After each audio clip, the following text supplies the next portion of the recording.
How come these two contraptions will give you the exact same height despite one of them having 18 rockets while the other only has 1? Or why is it that the flames on a flame emitter don't get put out when you're spraying water on it? Like, this fire goes through everything. Tears of the Kingdom might just be the greatest Switch game ever, but today let's apply some real life logic into this game and look at some things that don't make sense in it.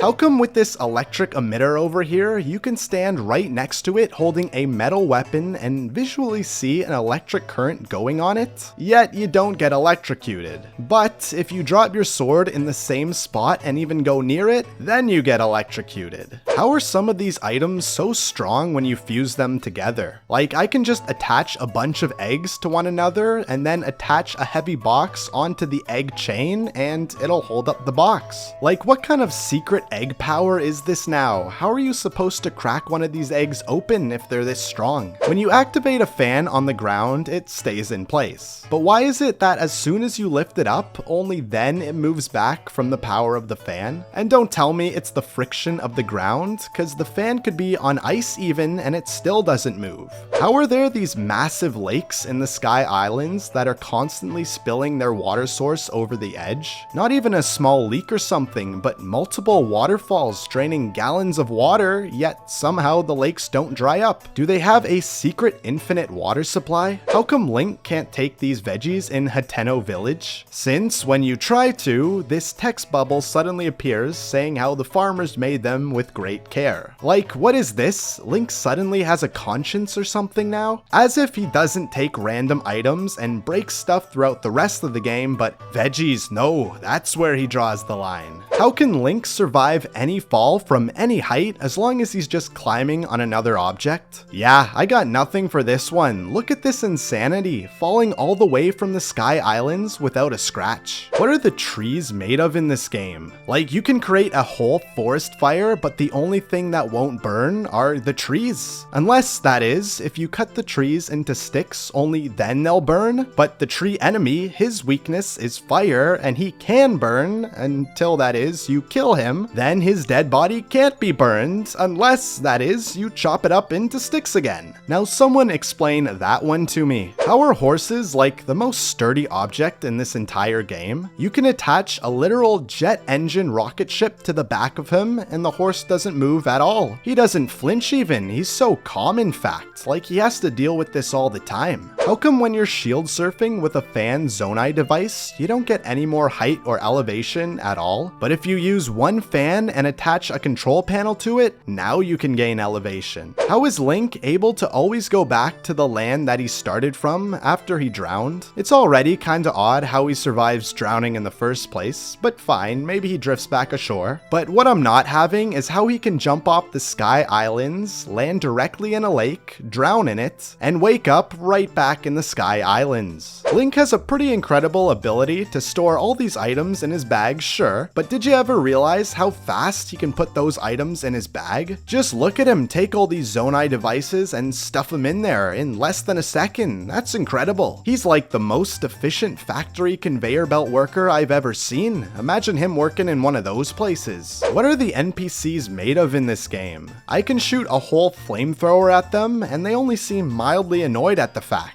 Just look at Pura. How does she survive this one? Jeez. Why am I doing all the fighting in this game when everyone else is indestructible? When you use a rocket on your shield, you get launched up in the air. So, okay, these rockets are powerful when turned on. But given that, how come if you use them on a spear, then turn them on, you don't move at all? You can clearly see the thrusters are working, but Link's now like a god and doesn't get pulled by the rockets. How come the flame emitter can break if you fuse it to your shield, when normally this thing can last forever if you just carry it around? Why even attach it to your shield at this point? It somehow makes this device even weaker. So when I'm high up in the Hebra Mountains, it's all snowy and things can't grow here, right? So then how come when you go to the Sky Islands, right above this place where the temperature drops even lower, it's nothing like Hebra? There's no snow at all somehow, and look, even plants are growing here, even though we're at a higher altitude. How are Link Link's shield's able to block anything, like bombs more specifically, you can make an entire pile of bomb flowers and totally survive the blast with a tiny board of wood. Or screw it, let's stand in this big group of bombs and boom, not a scratch. At the very start of this game, Link loses all of his hearts from that evil creature's evil magic thing, and yeah, I can get behind that. But how does Link lose all of his stamina bars too? Like, does he forcefully make Link eat unhealthy or go on a bad diet? Like, how does one reduce someone else's stamina? How is Link able to lift all these super heavy objects when he uses the fuse ability? Like, normally he can barely push this metal box, or he can't push this spike ball at all. But suddenly he can easily carry both when he fuses them to his gear. When you swim, you drain stamina, and that makes perfect sense. But then how come when you swim up waterfalls, not only do you not drain stamina, but you actually replenish your stamina? Like, what? This is infinitely more work than just swimming normally, yet Link is somehow at rest gaining stamina. Why does the blood moon rising suddenly just stop when you're talking to an NPC? Seriously, is your conversation so important that the literal universe has to stop and the orbit of planets just pauses while you talk?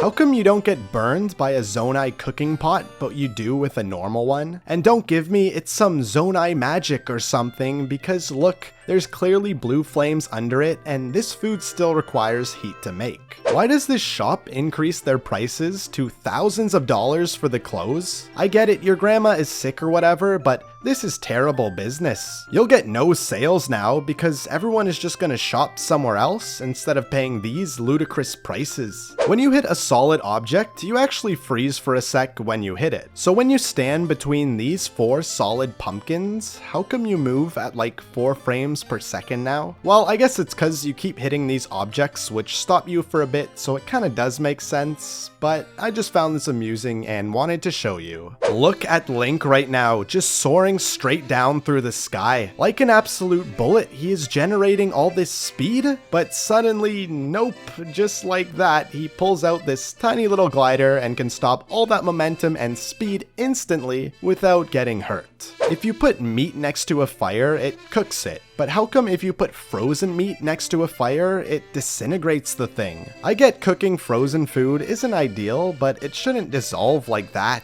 There's even ice in this game that does melt next to a fire, so why doesn't it just go back to normal meat? Whenever you look at the inside of the shrines from the outside, you'll see this pretty standard room with a staircase in it. But then how come when you enter the shrine, the layout is always different? There's a fire on the side of this one, or the other shrine has a totally different layout, so I don't know where this first room is. What is with this Zonai Dispenser? They all store their precious Zonai device technology in a giant gumball machine? Really? I don't know how they even fit all of these devices in the dispenser first of all, but then just really, there's not a more effective way to store them? As you know, you can take pictures with the Pura Pad, but you ever wonder who's actually taking your photo in selfie mode? You can even rotate 360 degrees around Link or zoom in and out, all while being noticeably far from the camera. Anyways, let me know some things that don't make sense to you in the comments, and subscribe if you want to see part 2.